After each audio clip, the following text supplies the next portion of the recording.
वंचित बहुजन आघाडी पिंपरी चिंचवड शहर अध्यक्ष नितीन भाऊ गवळी पुढे आपल्याला मनोगत व्यक्त करतील।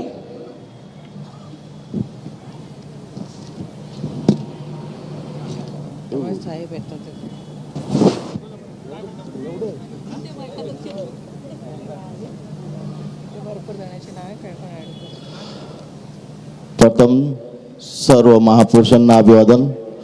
स्टेजवरती मान्यवर त्यांना जय भीम जन्मले इथं सभेला जमलेले सर्व भीमसैनिक त्यांनाही जय भीम। वंचित बहुजन आघाडी पिंपरी चिंचवड शहर सूर्यपुत्र भैयासाहेब आंबेडकर यांच्या 113व्या जयंतीनिमित्त ही सभा आयोजित केलेली आहे। ह्या सभेला थोड्याच वेळात आदरणीय बाळासाहेब आंबेडकर येत आहेत। ही सभा आम्हाला अवघ्या 4 ते 5 दिवसामध्ये दिलेली आहे। त्यात ही तयारी करण्यात आली। मला एवढं सांगायचं आहे की या शहरात आपल्याला आता गेले 2017ला BJP सरकार आलं। त्यांनी जवळजवळ 5 वर्षात BJP आपली महानगरपालिका कंगाल करून सोडले।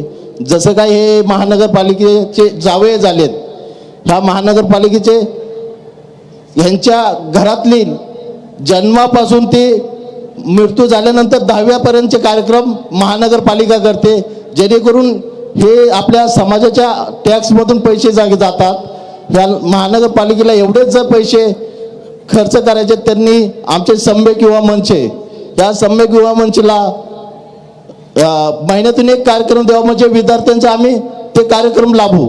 आमच्या युवक आघाडीला रोजगार मिळावा ह्यासाठी पैसे द्यावा, आम्ही तो रोजगाराचा मिळावा राबू।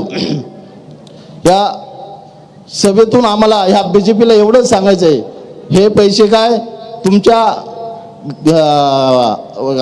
आई वडिलांनी वडीलधारांनी इथं महानगरपालिकेत जमा केलेले नाही, तरी आपण जे सरकारी काम आहेत त्या ठिकाणी तुमचं जे बोर्ड लावता की आमदार निधीतून, हे सर्व आमच्या जनतेच्या पैशातून का सर्व केलेलं असते, तिथं तुमचं नाव लावण्याचा काही अधिकार नाही तुम्हाला।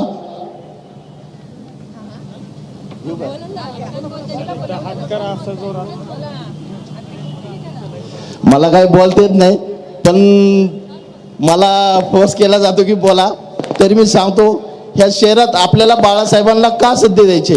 बाळासाहेब आंबेडकर म्हणजे ह्या देशात एकही विरोधी पक्ष नेता नाही, फक्त बाळासाहेब आंबेडकर एवढेच ह्या देशात विरोधी पक्ष नेते म्हणून आता सध्याला भूमिका बजावत आहेत।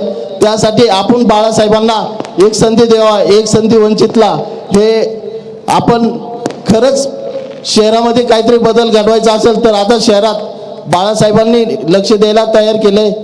त्यासाठी हे सगळे युवकांना पद दिलीत आणि शहरामध्ये काहीतरी चेहरा मेहरा बदलवायचा आहे, त्यासाठी बाळासाहेब आमच्या पाठीशी उभा आहेत। तरी तुम्हाला कळकळीची विनंती, जे आता महानगरपालिका लागणार आहे त्यासाठी सर्वांनी एकजूट होऊन सर्वांनी आपण महानगरपालिकेतून हे चिड्डीवाले कसे बाहेर फेकता येतील त्याच्यावर लक्ष द्यावा। धन्यवाद। जय भीम।